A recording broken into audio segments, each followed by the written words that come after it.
creio que nada acontece por acaso.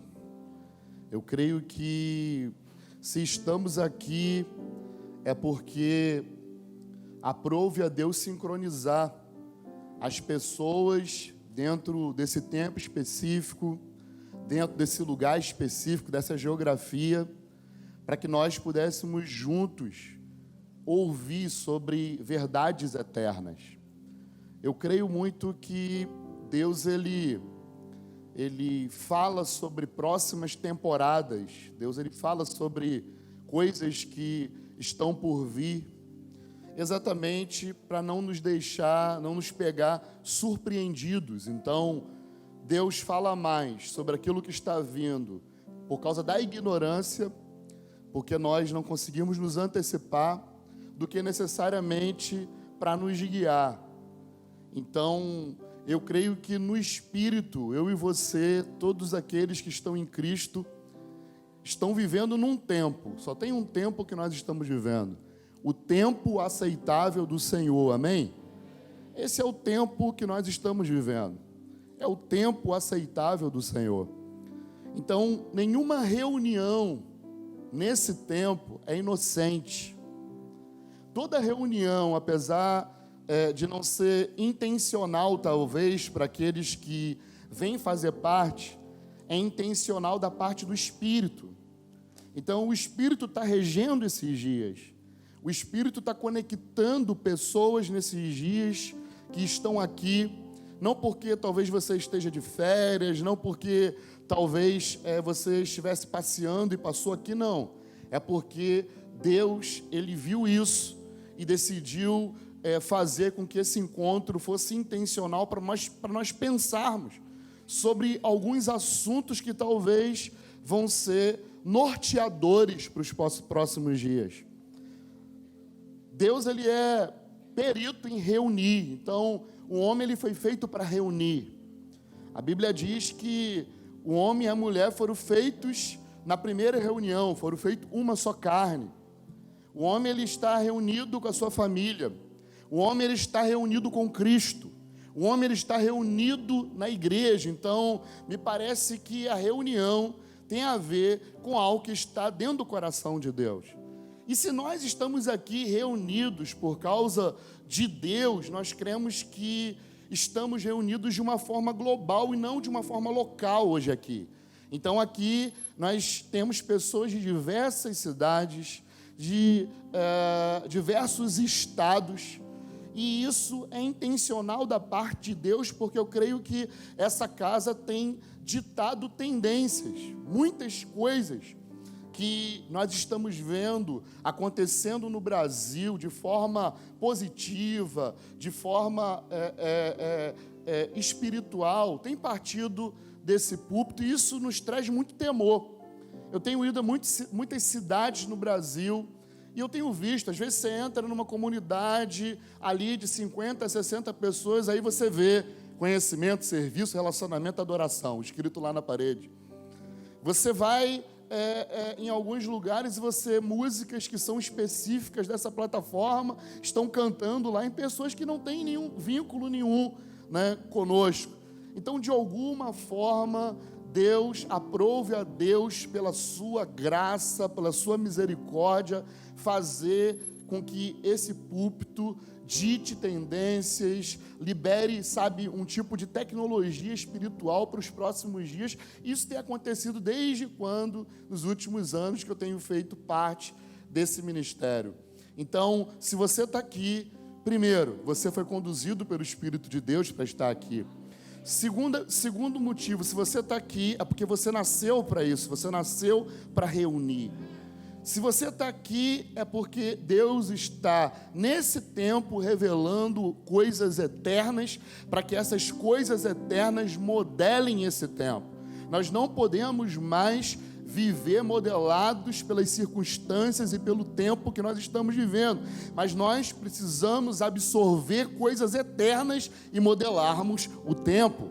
Então não podemos ser fruto das consequências do pecado ou fruto dos erros da sociedade. Pelo contrário, a igreja, ela foi chamada para viver como peregrina. Ela foi chamada para viver como forasteira numa terra estranha. Nós estamos aqui, pisamos nessa terra, porém agora não é o lugar que nós estamos pisando que é santo. Agora somos nós que carregamos uma geografia espiritual por aonde quer que nós passemos. Então, coisas eternas precisam modelar coisas terrenas. Esse é um ponto. Então, eu creio que depois nós precisamos pensar globalmente. Porque se as palavras que nós liberamos aqui afetam a nação, nós precisamos ter muito temor daquilo que nós ouvimos, porque aquilo que nós ouvimos daquilo que nós falamos está em rede nacional, aquilo que nós falamos está nas nações e modela a igreja desses dias. Então, eu me sinto com muito temor, com muita responsabilidade hoje de poder falar sobre algo que eu creio que precisa ser a mensagem principal dos próximos 20 anos. Muitas coisas eu poderia falar sobre cada movimento que nós vivemos nos últimos 20 anos. Talvez a igreja nunca viveu tanta mudança do que de 20 anos para cá. Há 20 anos, 20 e poucos anos atrás, querido, era de uma congregação que era proibido andar com a esposa de mão dada na rua, mesmo ser casado, e eu fui proibido de ir na praia. Isso só há 20 anos atrás. Há 20 anos atrás, se você tivesse uma parede preta dessa, as pessoas nunca iam entrar na igreja porque ia dizer, isso é o inferno, isso é uma boate.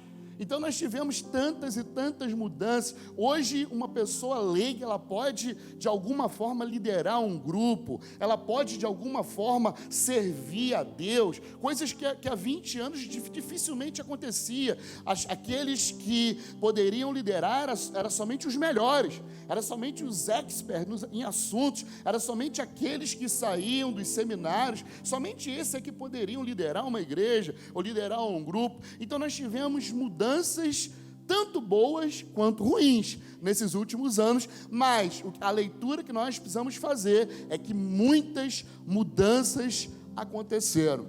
Nesses próximos anos, eu creio que algo que os púlpitos dessa nação precisam resgatar é o Evangelho. É o que a igreja precisa resgatar, é o Evangelho. Porque a Bíblia diz, você já viu alguém orando por poder? As pessoas oram por poder como se uma energia viesse de algum lugar afetá-las positivamente. Porém, a minha Bíblia, a sua Bíblia diz que o Evangelho, ele é o poder de Deus. O poder de Deus é o Evangelho. Então nós precisamos, quantos querem igrejas vivas aqui, amém? Na nossa nação, igrejas com milagres, igrejas poderosas. Sabe o que nós precisamos fazer? Só resgatar o Evangelho. E eu creio que para nós compreendermos sobre o Evangelho, nós precisamos compreender a queda. Nós precisamos compreender o que aconteceu para que o Evangelho pudesse existir. Existe um debate teológico no meio do círculo acadêmico, será que Jesus iria vir na terra se não tivesse pecado? Isso é um debate que existe, alguns têm a opinião de que ele viria mesmo assim, outros têm a opinião que não, ele veio exatamente para cumprir, o plano de Deus, de redimir o homem, e a partir do homem todas as coisas, todo o cosmos.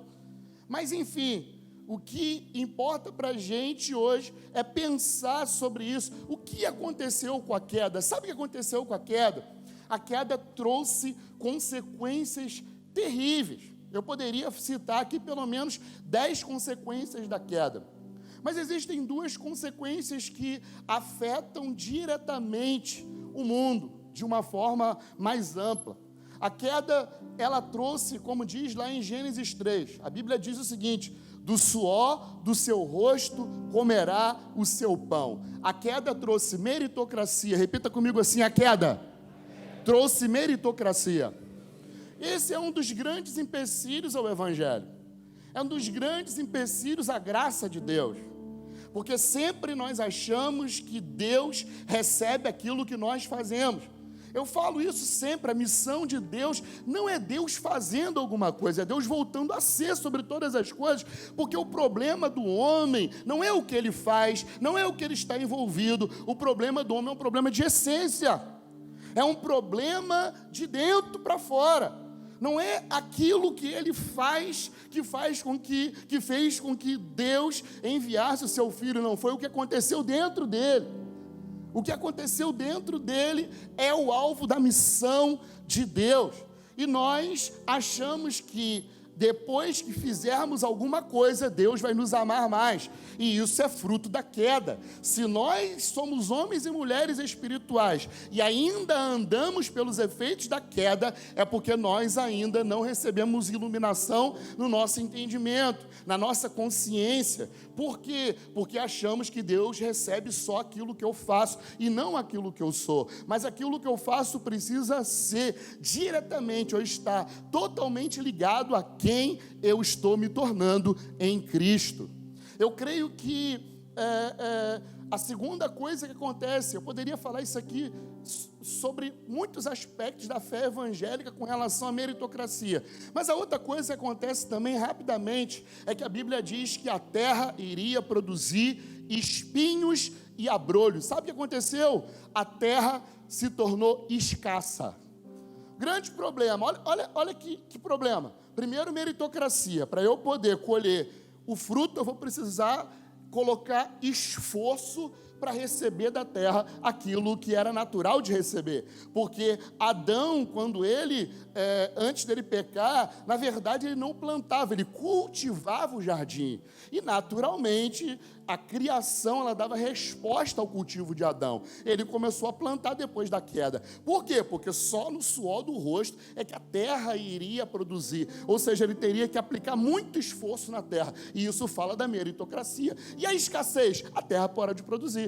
Hoje você tem que colocar adubo na terra, hoje você tem que fazer um monte de coisa para poder a terra produzir. Ou seja, o mundo se tornou um mundo em que as pessoas vivem por meritocracia, um mundo em que as pessoas vivem num sistema de escassez. Sempre, enquanto o pecado dominar o mundo, vai ter escassez. E qual o problema disso? O problema disso, eu já falei da meritocracia. E da escassez? A nossa alma só valoriza aquilo que é escasso.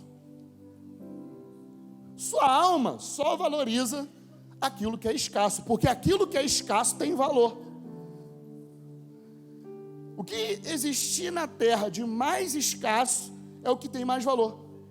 Então a nossa alma, ela está configurada, por causa do pecado, a dar valor àquilo que se vê, a dar valor àquilo que é escasso. E esse é um grande problema do pecado. O que o pecado fez? Ele trouxe um conflito muito grande. O conflito da meritocracia, da escassez e de tantos outros. Ou seja, o pecado, ele deixou um legado. Porque o pecado não tem a ver necessariamente com aquilo que nós fazemos. Mas o pecado, ele é um vírus. É como um vírus que entrou no homem. É como um vírus que, para ele arrancar esse vírus dele, não é ele fazendo coisas boas, mas ele é mudando de essência, é como você tem lá, né, um iOS e alguém inventa, né, um vírus e o vírus entra no iOS e você vai ter que instalar um outro programa para salvar seu telefone, senão seu telefone já era, nunca mais vai funcionar. Assim também aconteceu com o homem. O homem tinha um programa chamado verdade. E aí sabe o que aconteceu? O diabo, ele implantou um outro sistema. Na verdade, um vírus. A mentira. E a mentira entrou dentro do sistema e formou o engano. Engano não é falar coisas contrárias à verdade. Porque não foi isso que Satanás fez com Adão.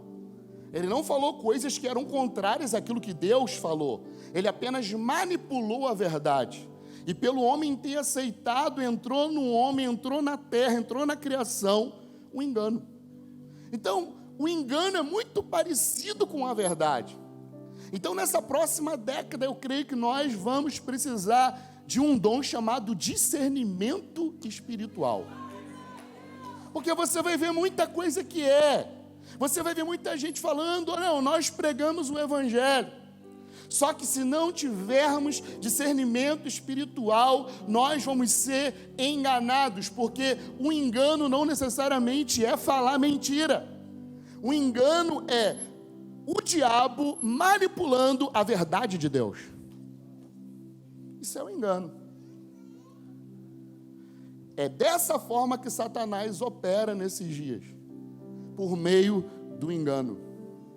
Quando nós falamos de arrepender, quando nós falamos de mudar a maneira como nós pensamos, nós estamos falando de uma ativação do Espírito na nossa consciência. Paulo, em várias vezes, tanto a Timóteo quanto em Romanos, ele vai falar, eu digo isso e não minto. Eu estou falando, Romanos 9, eu estou falando a verdade por causa da minha consciência que está servindo o Espírito. A nossa consciência nesses dias precisa ser afetada pelas verdades da Bíblia que são ativadas pelo Espírito aqui. Nós precisamos disso nesses dias. Então esses efeitos da queda trazem para a gente uma solução. O mundo entrou em conflito, isso abriu a porta para nós termos líderes. O que é líder? Um expert em resolver conflito. Liderança tem a ver com a parte humana da nossa espiritualidade. A liderança pastoral fala da parte humana da nossa espiritualidade. Então os líderes, eles são expert em resolver conflito. Eles foram chamados para isso. E eu tenho pensado que nunca nós vamos ter a edificação dos santos se antes conflitos não forem resolvidos no âmbito pastoral. Porque senão nós vamos enviar pessoas com conflito. Nós vamos ouvir profetas com conflito. Nós vamos enviar evangelistas com conflito. Nós vamos ouvir pessoas que são dogmáticas, que têm ensino com conflito. Nós vamos trabalhar com pastores em conflito. Então eu creio que Deus está fazendo algo poderoso.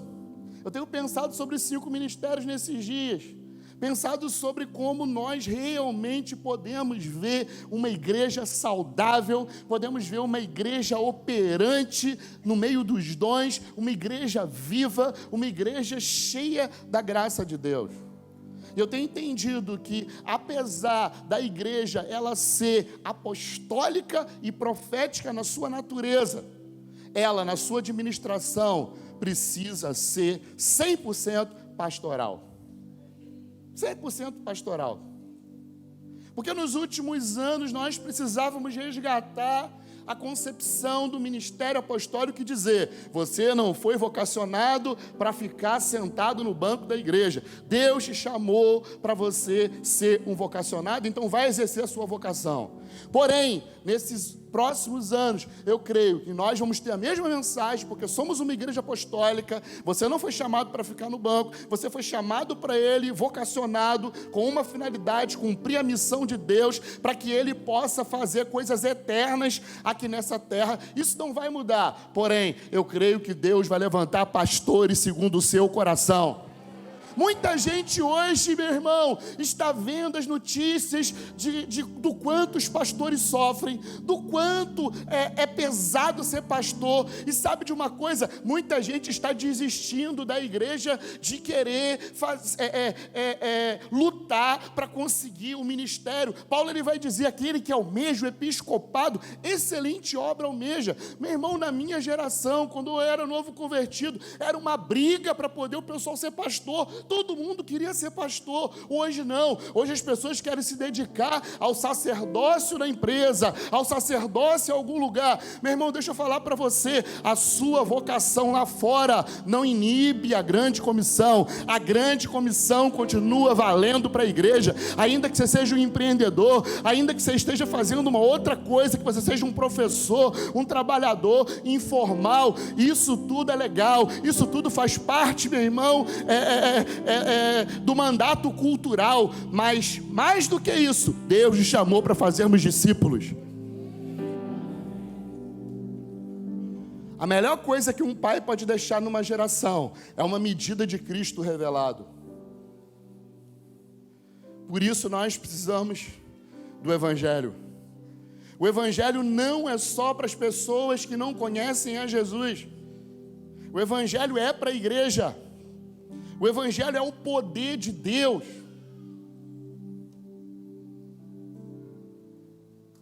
Nós cremos que se o pecado gerou conflito, o que é o Evangelho, senão o triunfo de Cristo sobre os algozes do homem que causavam conflito? Deus vai levantar nesses dias evangelistas para acalmar o povo e dizer: gente, ainda que você olhe para um lado e a vida esteja ruim, para o outro e esteja péssimo, saiba de uma coisa: Cristo triunfou na cruz do Calvário e nós somos, como diz a palavra, hipernaique. Sabe o que é hipernaique? Mais do que vencedores. Essa é a palavra para mais do que vencedores, hipernaique. Deus está ativando nesses dias uma geração de evangelistas que não vão carregar a síndrome do ministério do morador de rua.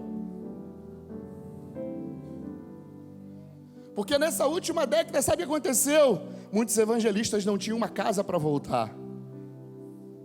Só que hoje, com a restauração da paternidade, com essa mensagem que Deus tem usado o apóstolo Luiz Hermínio nessa casa, deixa eu te falar, se você é evangelista e está aqui, meu irmão, se prepare para dizer para esse mundo que Cristo triunfou na cruz. Se prepare, mas também se prepare para voltar para casa para descansar. Você tem agora um lugar de descanso. O espírito de morador de rua do ministério não vai te alcançar mais. Nós queremos arrancar da nossa nação essa mentalidade de que pessoas que foram chamadas para as ruas não têm casa para voltar, não tem lugar para se submeter, não tem um lugar para poder ser pastoreado. Por isso que todo o avanço desses próximos anos, em minha humilde opinião, vai se dar ao quanto nós vamos ter um pastoreio eficaz. Porque a igreja perfeita nós nunca vamos ter. Agora, igrejas saudáveis, em nome de Jesus, nós vamos sim nos próximos 20 anos. Nós não queremos mais um mover, nós não queremos mais uma moda, nós não queremos pintar a parede de uma outra cor, nós não queremos nada disso. Nós só queremos pregar o Evangelho, que é o poder de Deus, Cristo, aquele que é o Jesus. Ele é o Rei de Israel, passou pela cruz, se tornou Rei de toda tribo, língua e nação. E esse mesmo Jesus, além de ser filho de José e de Maria como homem, ele é o Filho do Deus vivo, e ele veio para restaurar o homem, ele veio para restaurar a terra, e ele veio para restaurar todas as coisas. Essa mensagem é o poder de Deus para a salvação de todo aquele que nela crê. São coisas que eu tenho pensado.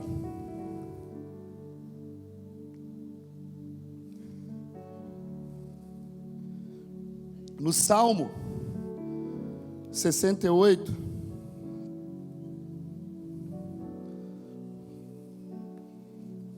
é a palavra que Paulo usa em Efésios 4:11. Versículo 18, 68, versículo 18.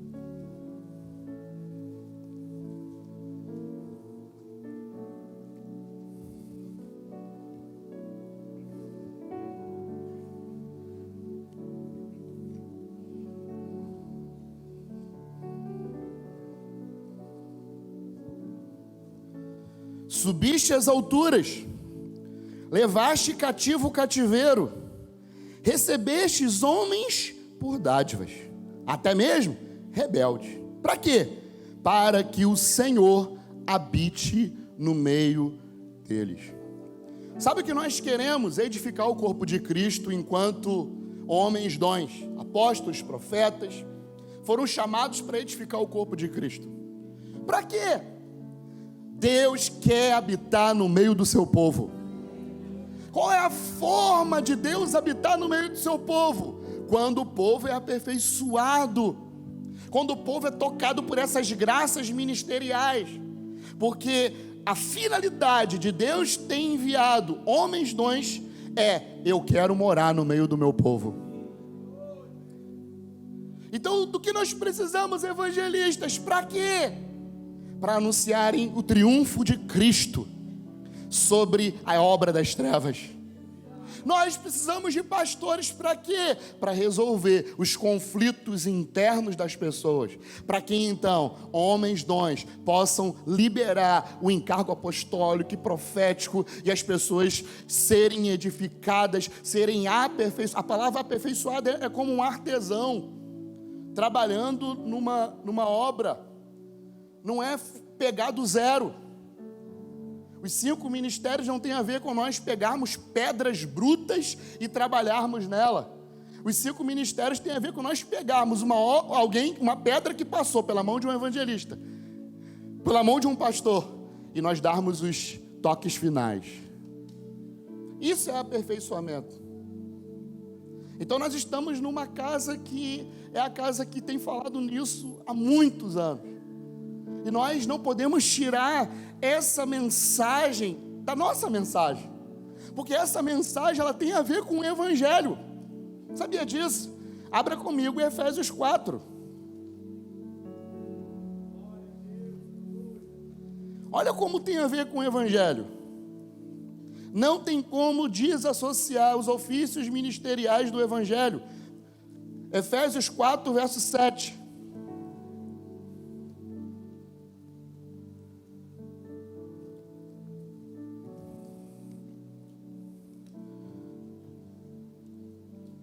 Essa é só a palavra profética, não é a pregação ainda, irmão. Me ajuda aí. Diz assim, a graça foi concedida a cada um de nós, segundo a medida do dom de Cristo. Aí ele repete o Salmo 68. Quando ele subiu às alturas, levou cativo o cativeiro e concedeu dons aos homens. Ora, o que quer dizer ele subiu, senão que também havia descido até as regiões inferiores da terra. Aquele que desceu é também o mesmo que subiu acima de todos os céus para preencher todas as coisas e concedeu apóstolos, profetas, evangelistas, pastores e mestres. Só até aqui. Olha o que diz. Naqueles 3 dias aconteceu algo muito poderoso. Porque Cristo, ele vai para a cruz. E o que acontece? Efésios 4 vai relatar esse momento. Ele desce às mais profundezas da terra. Então, isso vai falar da graça. Isso vai falar sobre esse conceito que nós minimizamos muito. E falamos assim, não, graça é favor imerecido. Eu creio que uma das tarefas apostólicas é dar o verdadeiro sentido a algumas palavras que caíram no desuso, como fé, graça, algumas palavras importantíssimas para nós, evangelho, cruz. Eu creio que o movimento apostólico desses próximos anos vai exatamente trazer iluminação sobre aquilo que está escrito por meio do Espírito, para redefinir esses termos que ficaram desgastados. Graça não é só favor imerecido. O Evangelho começa, sabe quando? É João 3,16. A Bíblia diz assim, que Deus amou o mundo de tal maneira que... Sabe o que é graça? Se você quiser anotar, anote. Sofrer processo de ruptura. Sabe quando é que começa a graça? É quando Cristo é deslocado da Trindade, querido. Porque Deus amou o mundo de tal maneira que entregou o seu Filho. Graça tem a ver com descender. Graça na mesma altura não é graça. Graça é quando Cristo sai de dentro do Pai, é quando acontece um processo de ruptura. Não tem como nós sermos graciosos com alguém se não sofrermos um dano, se não sofremos uma perda, se não sofremos um processo de ruptura. Essa geração é uma geração que não entendeu nada sobre graça, que acha que graça é a liberação de Deus para fazer qualquer coisa. Não, graça é você estar em Cristo, sofrendo o processo de ruptura, descendo, porque foi isso que Cristo fez. Ele desceu pelo amor de Deus. Processo de ruptura. Sabe o que é graça? Você já viu que o homem, quando ele foi na lua, para ele entrar naquele ambiente, o que ele teve que fazer? Ele teve que entrar num corpo. Aí ele fica como, né? Naquele corpo, e ele vai lá e anda na lua, né? Um ambiente desfavorável, um ambiente que não foi feito para a sua natureza. Mas como que ele consegue se movimentar num ambiente que não é para a sua natureza? Usando a roupa de astronauta. A roupa de astronauta fala da graça, querido. A graça é um ambiente seguro para que cada um de nós possamos exercer a nossa espiritualidade nesse mundo caído, nesse mundo líquido, nesse mundo que está se desfacelando. Jesus, quando ele ressurge dos mortos e ele atravessa a parede, sabe o que ele está demonstrando? Que esse mundo se tornou tão líquido que aquilo que é real é aquilo que é invisível.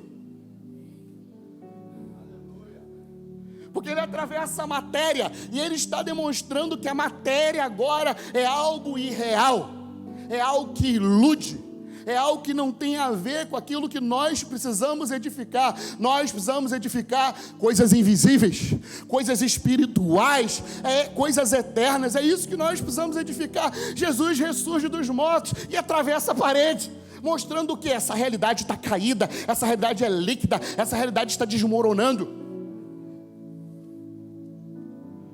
Graça tem a ver com o processo de ruptura. E a Bíblia diz, sabe o quê? Que Jesus desceu a primeira vez,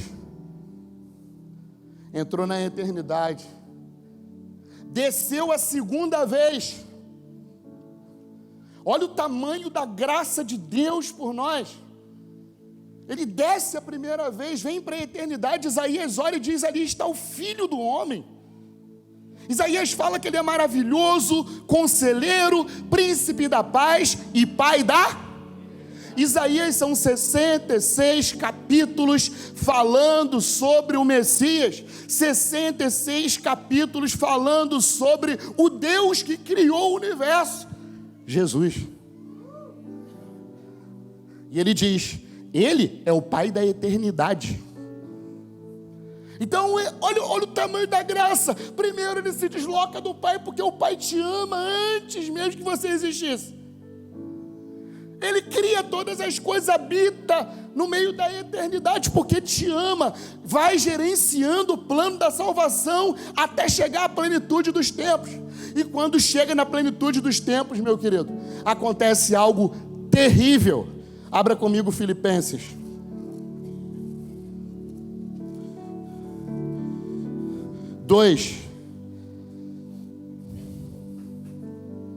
Versículo 5.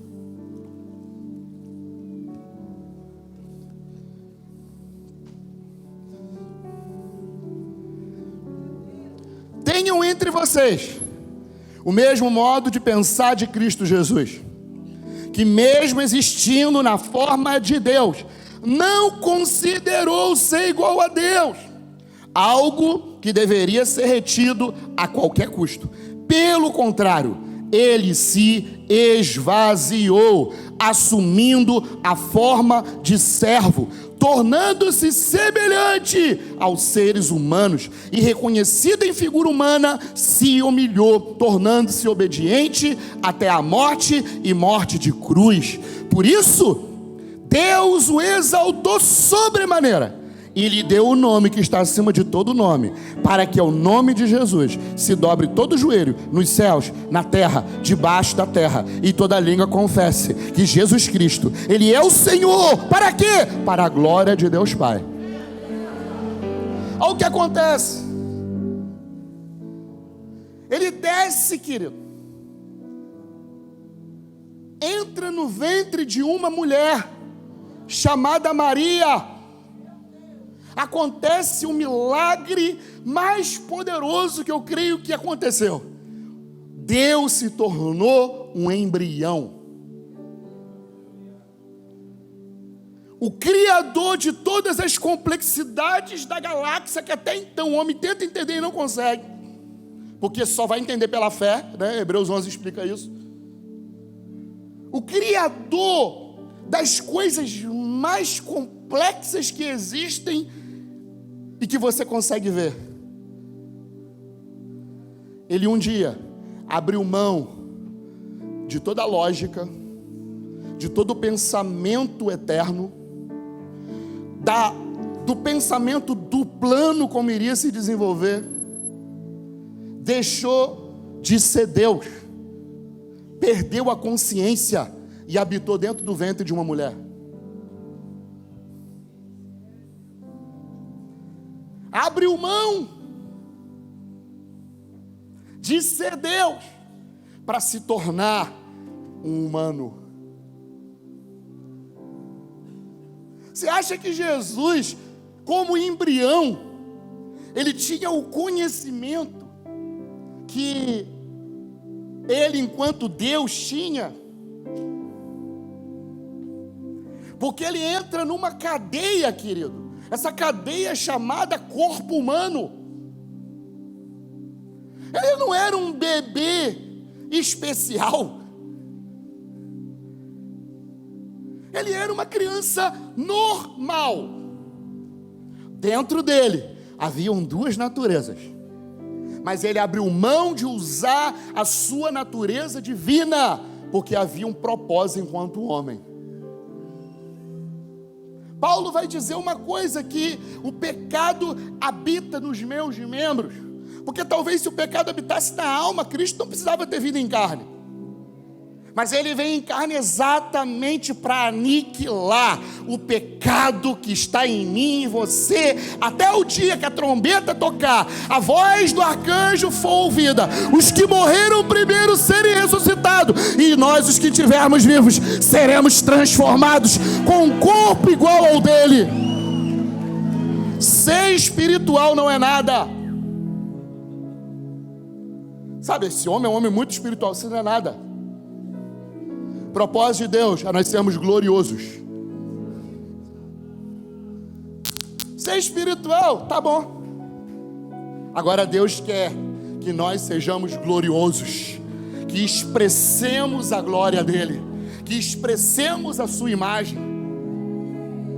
Tem gente tentando ser espiritual. Meu irmão, nós vamos ficar lutando o tempo inteiro para tentar ser espiritual. Nós precisamos orar para que um dia nós possamos ser gloriosos. Porque é isso que a criação anseia. A criação anseia desesperadamente pela manifestação dos gloriosos. Glorioso é botafoguense? Não, né? Lá no Rio, glorioso é botafoguense. Estraguei a mensagem, né? Ninguém... Tem tão pouco botafoguense que... Graça tem a ver com essa obra de descer, querido. Graça tem a ver com esse processo de ruptura. Ele abriu mão de ser Deus. Foi para o ventre de uma mulher.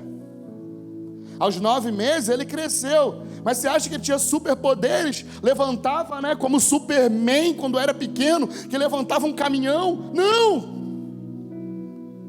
E aí que entra o papel de José. Que homem incrível!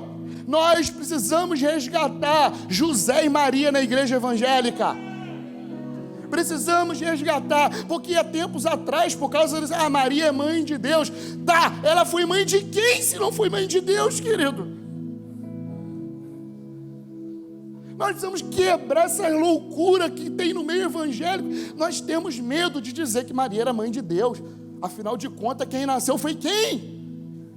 O Deus eterno um dia nasceu de uma mulher, meu irmão. Como que explica isso? Não sei, mas eu sei que aconteceu e é nisso que eu creio, é isso que salva.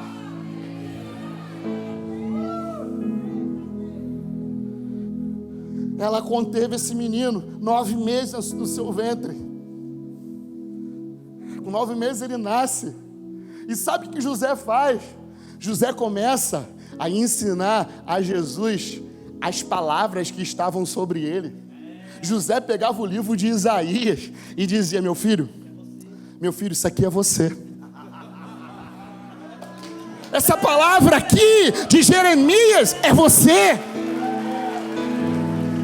E aí o Espírito que estava dentro de Jesus testificava, porque o Espírito testifica com o nosso Espírito de que nós somos filhos de Deus.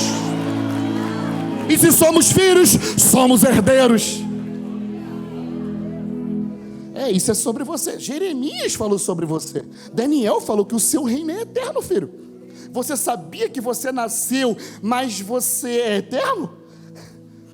Você sabia que você eu sou teu pai, mas o teu pai é outro? Você sabia que eu nunca tive relações com a sua mãe e você nasceu? Sabe por quê? Porque estava escrito. José não falou nada novo. Meu irmão, paternidade não é você dar o destino que você quer para os seus filhos. Paternidade é você saber o que está escrito. E você diz: você sabe de uma coisa? Está escrito sobre você isso.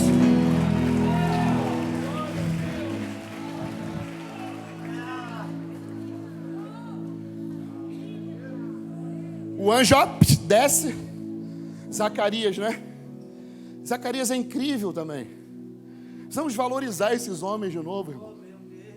A gente precisa entender o seguinte: a história de Deus é uma narrativa falando sobre homens. É isso que salva. Fé não é algo que você crê, em algo que você não vê e que não existe. Fé é quando você crê na narrativa de Deus na história, como Ele desenvolveu o seu plano na história por meio de homens que nem eu e você. Ou você acha que você é inocente, que Ele não está escrevendo seus caminhos num livro também? A Bíblia diz que nós somos cartas vivas, ou seja, epístolas. O Evangelho é narrativa. Fé tem a ver com aquilo que está escrito. Fé não é acreditar em algo que não existe, isso é mágica, isso é ocultismo. Fé é crer em tudo aquilo que está escrito e ter confiança nesse Deus que falou sobre Abraão, que falou sobre Moisés. É uma construção. Essa loucura precisa sair do nosso meio.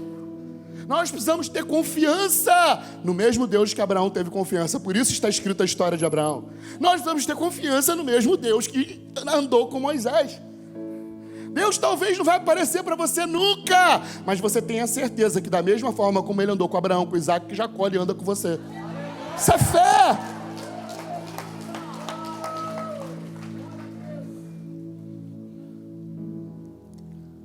Aí quando você crê nisso, a cruz entra em você e te mata. O Evangelho não é, meu irmão, para restaurar o homem. Isso é uma mensagem furada. Que restaurar? O Evangelho é para matar. Nós precisamos ouvir o Evangelho e sermos mortos todos os dias. Por isso que crente tem que ouvir o Evangelho todo dia, para não sobrar nada.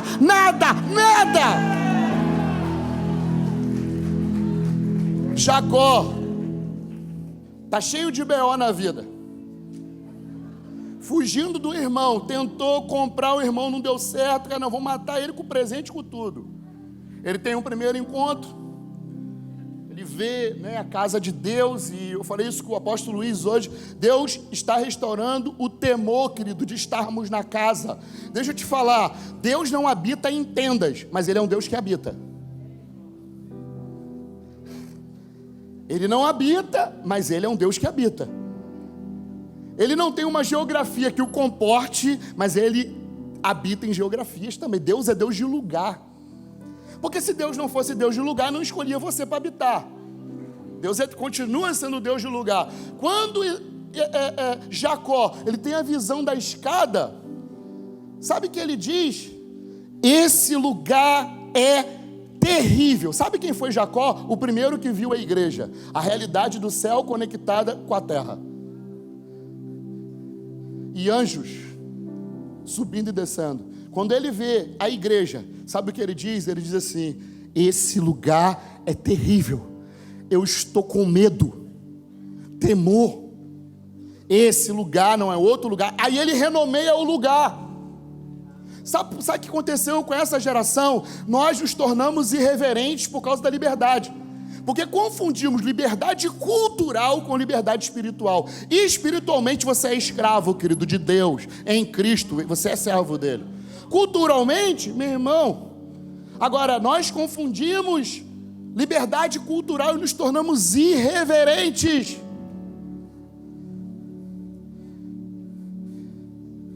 Ivan Roberts, quando ele pregava, 1902, 1903, se eu não me engano, no país de Gales, sabe o que acontecia? As pessoas os homens botavam a cabeça dentro dos carvões, das minas de carvões, para se esconder de tamanho temor que eles sentiam. Hoje, dificilmente, querido, nós pregamos, as pessoas saem correndo, chorando, para vir aqui dizendo: eu sou um pecador e eu preciso da misericórdia de Deus. Dificilmente. Que nesses 20 anos, meu irmão, o temor invada as nossas igrejas. Aquele sentimento: Deus está aqui, a glória dele está aqui, Cristo está aqui. Reverência. A irreverência, ela precisa sair do nosso meio.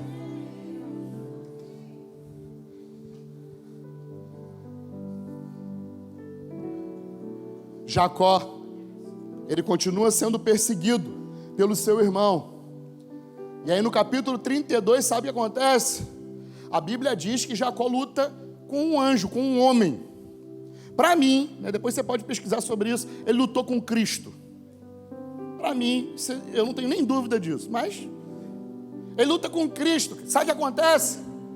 Ele luta um tempão. Aí depois que Cristo se dá por vencido, ninguém vence Deus, querido. Quando Cristo se dá por vencido e Jacó se desarma, porque às vezes Deus opera assim. Jacó se desarma, sabe o que Deus faz? Vai lá, ó, na sua coxa, pá! Quem venceu? E aí Jacó foi totalmente afetado pela realidade espiritual que o visitou. A partir daquele momento, sabe como que Jacó começou a andar?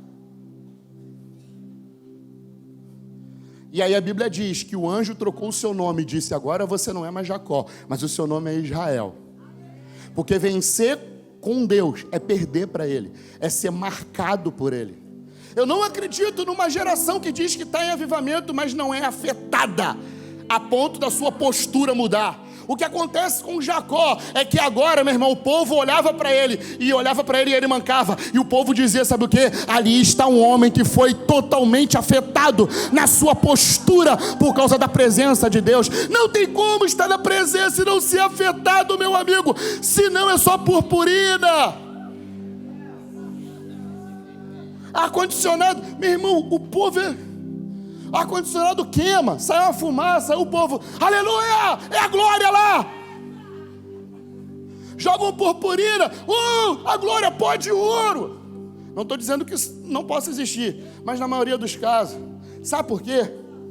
Porque nós ainda queremos algo que se vê, nós ainda estamos em busca de algo que é palpável, de algo que você consiga enxergar. Fé não é isso. Porque a Bíblia diz que aqueles que provaram do maná, da glória que se vê, eles todos estavam no ministério da condenação, ou seja, ministério da morte. Aí sabe o que Paulo disse? No ministério da morte tinha glória, tinha fumaça, tinha maná. Você imagina o ministério do Espírito, tão maior não será. Só que sabe o que acontece? Sabe o que acontece? O que Paulo escreveu aqui, ó. O que acontece com a gente? 2 Coríntios, capítulo 5, verso 15. Capítulo 5, verso 15. Ele morreu por todos, para os que vivem não vivam mais para si mesmos, mas para aquele que por eles morreu e ressuscitou. Assim que nós daqui em diante a ninguém devemos conhecer segundo a carne. E se antes conhecemos Cristo segundo a carne, já agora não conhecemos desse modo. E assim, se alguém está em Cristo, é uma nova criatura, as coisas antigas já se passaram e eis que tudo se fez novo. Sabe o que Paulo está dizendo? Da obra de Cristo. E aí ele está falando que tinha um tipo de gente em Corinto que tinha conhecido Jesus segundo a carne. E se gloriava por isso. Não, eu conheci o filho de José e de Maria. Aí ele disse, sabe o quê? Gente, vocês têm que parar com isso, porque vocês estão tentando conhecer as coisas a partir da percepção. E deixa eu te falar, a percepção, ela tem a ver com andarmos na carne. Essa percepção dos olhos, daquilo que nós ouvimos, daquilo que nós sentimos, esses são expressões da nossa carne. Aí Paulo vai dizer o seguinte, vocês não podem mais andar segundo a carne, tentando conhecer uns aos outros, sobre aquilo que você vê, sobre aquilo que você sente. Não, se vocês antes conheceram Cristo assim, pela carne, vocês não podem conhecer mais Ele assim, porque agora nós somos nova criatura.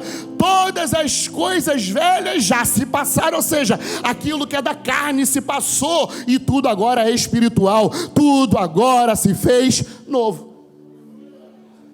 Ou seja, nós ainda temos uma fé que tenta materializar coisas para que a gente se satisfaça, para que a nossa alma se satisfaça, porque a nossa alma ainda está afetada pelo poder do pecado e nós vemos as coisas escassas como algo que tem valor. E olha o que interessante. Hebreus 11.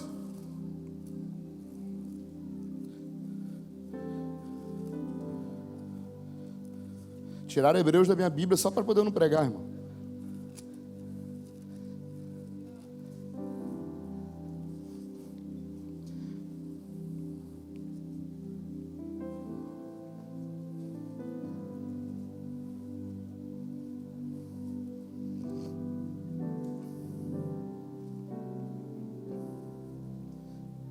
Ora, a fé é a certeza das coisas que se esperam, a convicção dos fatos que não se veem, pois pela fé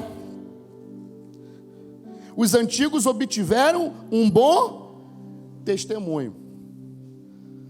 Quando o escritor dos Hebreus, ele está falando aqui sobre fé, ele deixa claro o seguinte, o que dentro da concepção dele, a fé está trabalhando nesses homens que são os heróis da fé. Ele está dizendo, esses homens esperavam com certeza as promessas que Deus havia feito para eles.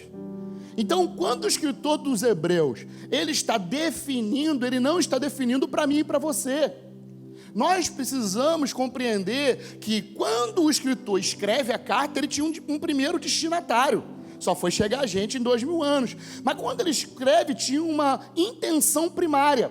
E a intenção primária era de escrever para os hebreus. O que ele está falando? Ele está resgatando a história dos hebreus para ter aquele grande finale, para ele explicar o que realmente é a fé. Então, ele fala que esses antigos tinham a certeza daquilo que eles estavam esperando. E a convicção de fatos que não se veem, porém existiam e eram promessa de Deus para ele. Ou seja, fé não é crer naquilo que não existe. Fé é crer naquilo que Deus falou e que de alguma forma vai vir a existir. Mas não são coisas que Deus não falou, são coisas que estão narradas nas Escrituras. E aí ele está mostrando, olha gente, pela fé, aí ele começa a falar aqui, pela fé Abel ofereceu sacrifício, Enoque foi levado. Ele está narrando a história desses homens que estavam aguardando algo futuro, porém real. Essa é a fé deles. Porém, sabe o que acontece? Essa fé, ela em Cristo se converte. Porque a fé em Cristo, ela deixa de ser futura. Porque a Bíblia diz, sabe o que? Abraão, ele foi o pai da fé. Mas sabe quem é Jesus? O consumador da fé de Abraão. Abraão pensava futuro. Cristo é o consumador da fé do passado. E aí a fé, ela deixa de ser futura para se tornar eterna, querido.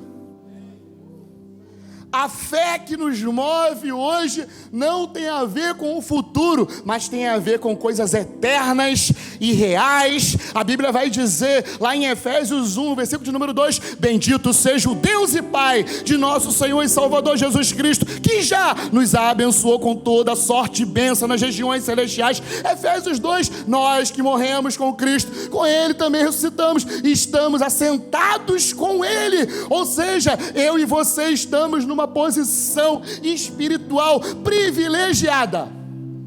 O que é ser profético se não ter informações privilegiadas e não manipulá-las a favor próprio? Isso é ser profético. Ser profético hoje não é você saber o futuro, porque profeta não é adivinho. Ser profeta hoje é você saber o que Deus fez na eternidade e você modelar os seus dias com aquilo que está na eternidade. Isso é ser profético, sem manipular qualquer coisa ao seu favor. Meu irmão, nós precisamos olhar para tudo aquilo que Cristo fez no Calvário e começar a desfrutar de todas essas bênçãos. Graça é um processo de ruptura. Cristo, tudo que Ele aprende, Ele não aprende por revelação, Ele aprende porque alguém começou a falar tudo para Ele. Alguém começou a ensinar. E aos 12 anos, quando ele pega as escrituras dentro da sinagoga, as pessoas falam da sua inteligência. Por quê? Porque o pai havia falado para ele as palavras que tinham a ver com a sua identidade, que tinham a ver com a sua missão. E aí, quando alguém fala sobre aquilo que tem domínio, sobre aquilo que está carregando, as pessoas olham e dizem assim: esse cara não é como os fariseus, ele fala como alguém que tem autoridade. Era isso que falavam para Jesus, porque as pessoas se espantavam, porque ele falava como alguém que tem autoridade. E a Bíblia vai dizer que num dia ele entra na sinagoga, quando ele tinha 30 anos, ele abre o livro do profeta Isaías. Ele diz assim: o Espírito do Senhor está sobre mim, pelo que me ungiu a evangelizar os pobres, a curar os quebrantados de coração, a anunciar o ano aceitável do Senhor e o dia da vingança do nosso Deus. Aí ele diz assim: hoje se cumpriu diante dos seus olhos essa palavra. Isso é maravilhoso, porque Zacarias, ele também recebe uma palavra. Zacarias era um sacerdote fiel a Deus, oferecendo incenso no templo que não era de Deus, no templo que era de Herodes. Um homem fiel lá levantando incenso no templo que a arca não estava mais lá dentro. Meu irmão, eu quero ver alguém se viria aqui no culto se você soubesse que Cristo não ia estar aqui. Ninguém ia vir. Mas Zacarias, ele está lá no serviço, sendo fiel, temente a Deus, e ele está oferecendo incenso no templo onde o sumo sacerdote era 2 vereadores, Anás e Caifás. Cuidava das coisas dos homens, pegavam dinheiro de Roma. E Zacarias aparece como o último sacerdote fiel em Israel. Ele está oferecendo incenso no seu serviço. E aí, por causa disso, porque ele é fiel, ele está orando. Está orando por um filho, não é por vaidade. Ele está orando por um filho, sabe por quê? Sacerdote, para ser sacerdote, tinha que ser filho de sacerdote. Muitos sacerdotes foram amaldiçoados porque não tinham linhagem. Obrigado. Não tinham linhagem sacerdotal. Então, quando Zacarias está orando por um filho, não é por vaidade, é por propósito. Ele queria deixar um legado, porque se ele pensa assim, está todo mundo fazendo errado, está todo mundo vendido, Deus. Mas eu quero deixar aqui, dentro desse templo, que a arca não está, que você não está, mas por misericórdia me dá um filho para poder eu deixar ele aqui, ensinar ele nos caminhos retos do Senhor, para que ele possa estar diante de você queimando incenso. Num dia um anjo o visitou e disse para ele: eu vou te dar um filho.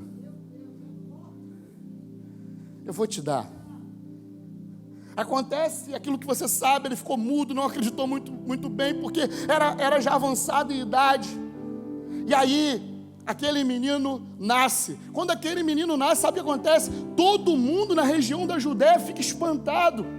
Todo mundo na região da Judéia fica cheio de temor, porque Deus estava fazendo algo poderoso. Meu irmão, no dia que quem não pode ter filho, meu irmão se regozija por isso. Nós precisamos voltar a crer nos primeiros milagres, a adorar a Deus. Meu irmão, eu lembro na minha época, 20 e poucos anos atrás, nós fazíamos culto para agradecer a Deus por causa de um sapato que a gente ganhava.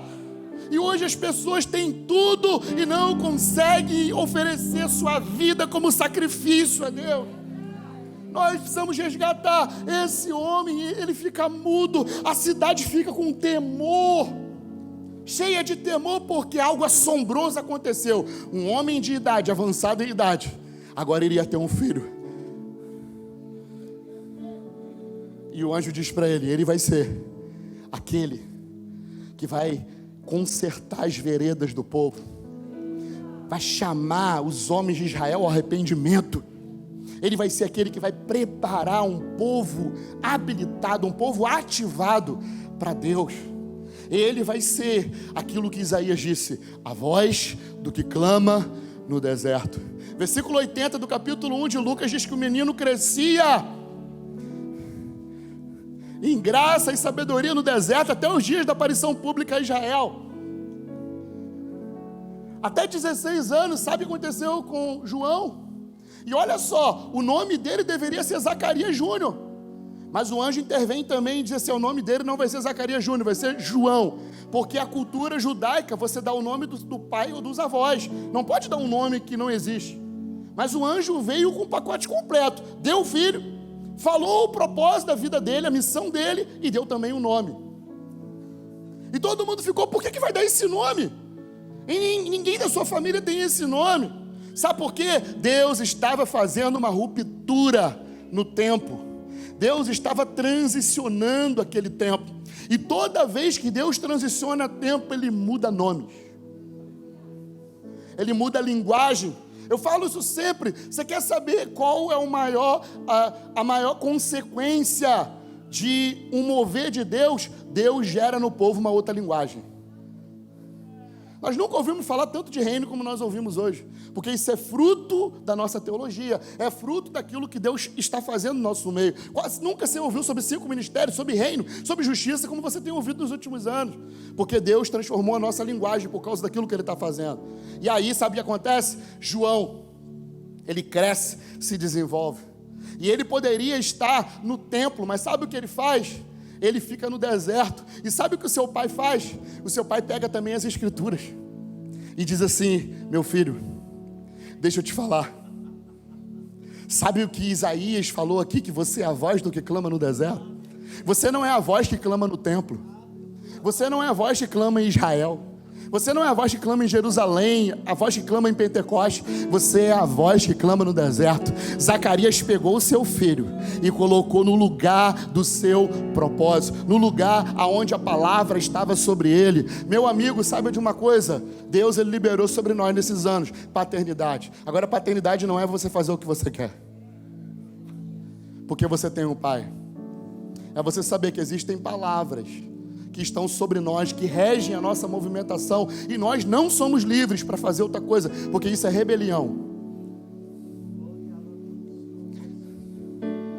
Toda vez que nós fazemos aquilo que nós queremos, isso é rebelião. Ou seja, nos rebelamos quando não sabemos a que palavra está movendo uma geração. Somos rebeldes só por isso, só por não saber a palavra que está sobre nós, somos rebeldes. Zacarias poderia colocar João lá no templo, mas ele não fez isso. E aí, esse menino se desenvolve, para a gente fechar. Esse menino se desenvolve, pega 30 e poucos anos, 30 anos também, mais ou menos. A Bíblia diz que as pessoas começaram a sair de Israel para irem ver João no deserto. Aí João tinha uma mensagem que nunca ninguém tinha pregado. arrependei-vos, porque é chegado a vós o reino de Deus. Deixa eu falar para você, essa mensagem não mudou. Ele veio inaugurar ou preparar o caminho para o ano aceitável do Senhor. A mensagem não mudou. Arrependei-vos, porque é chegado o reino dos céus. Aí sabe o que aconteceu? O pessoal começou a sair lá de Jerusalém e começaram a serem batizados por João Batista no deserto. Só quem podia batizar o sacerdote, querido, no templo. Mas agora João está batizando aonde? No deserto. O que isso profeticamente demonstra para a gente? Que ali estava mudando um tempo, ali estava mudando uma configuração. Porém, aquele que estava batizando, ele tinha legalidade para batizar, porque só quem batizava era sacerdote. Filho de sacerdote é sacerdote. Naquele momento em que João está batizando, ele não é profeta, ele está sendo sacerdote, o filho de Zacarias, cumprindo o papel que tinha a ver com o legado do seu pai. Ele batiza pessoas, porque só o templo poderia batizar pessoas para purificação dos seus pecados. João, ele está batizando no Jordão para purificação dos seus pecados. Por quê? Porque ele era sacerdote do Deus Altíssimo, e aí Deus habilita ele como profeta que iria preparar o caminho para o Senhor. Quando Yeshua aparece para ser batizado por ele, diz: ali está o Cordeiro de Deus que tira o pecado do mundo. Vamos ficar de pé em nome de Jesus. Outro dia eu prego o que eu vim pregar hoje. Nós precisamos resgatar o Evangelho. Minha vida oferecer. E eu quero fazer essa pergunta hoje aqui. Como oferta de amor. Tem alguém aqui que quer aceitar Jesus? Sacrifício. Você nunca aceitou Jesus na sua vida. Você quer aceitar Jesus hoje no seu coração? Quero minha Tem alguém aqui vida que nunca fez um compromisso? entregar. Como oferta. Se essa palavra de alguma forma mexeu com o seu coração, se você sentiu no Espírito, sai do seu lugar e vem aqui na frente, querido. Faça uma confissão pública aqui na frente. Deixa o Espírito Santo ministrar em você. Foi que eu nasci,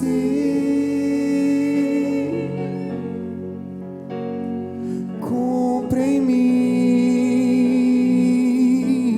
o teu querer, faça o que está em teu coração.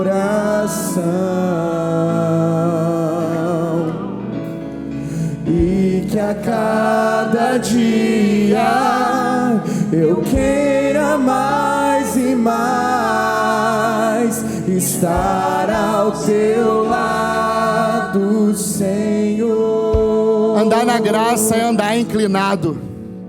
Andar na graça é sofrer processo de ruptura. Cristo desceu 3 vezes. E a Bíblia diz que quando ele foi para a cruz, ele desceu até o cativeiro, levou cativo o cativeiro. E quando ele sobe, ele dá dons aos homens, para que Deus possa morar no meio do povo.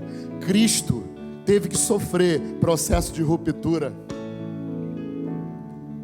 Nós queremos ser uma geração, não apenas que ande em misericórdia. Misericórdia é a parte humana, mas nós queremos ser pessoas que hajam em graça. Misericórdia é a parte humana da nossa espiritualidade. Graça vai exigir de nós uma espiritualidade madura, porque tem a ver com você descer, tem a ver com você se humilhar, tem a ver com você abrir mão, talvez, de coisas que você entendia que tinha que levar na sua vida, e isso só fez você quebrar a sua cara, para você descer, e quanto mais você descer, mais você vai gerar um ambiente de graça, para poder andar nos lugares que você precisa andar sem se corromper. O mundo é como a lua, meu irmão, mata todo mundo se não tiver dentro da graça. Está todo mundo morto aí. Só quem andar dentro da graça é que tem a capacidade de viver nesse mundo, sem tocar nesse mundo. processo de ruptura, ele desceu. Mas esse que desceu também foi aquele que subiu para preencher todas as coisas. E recebeu o nome, querido. O maior nome, em cima nos céus ou embaixo na terra, o nome de Jesus Cristo. Ele é o Senhor de Santa Catarina, Ele é o Senhor do Rio de Janeiro, Ele é o Senhor de São Paulo, Ele é o Senhor de Minas Gerais, de Manaus, de Brasília, Ele é o Senhor do Rio Grande do Sul, Ele é o Senhor dessa nação. Que nós possamos resgatar nos nossos lábios essa mensagem que é o poder de Deus, essa mensagem que é capaz de transformar qualquer ser humano, porque essa mensagem está transformando o cosmos inteiro. Se ela é capaz de transformar o cosmos, ela é capaz de transformar qualquer ser humano. Creia no Evangelho, o poder de Deus. Amém?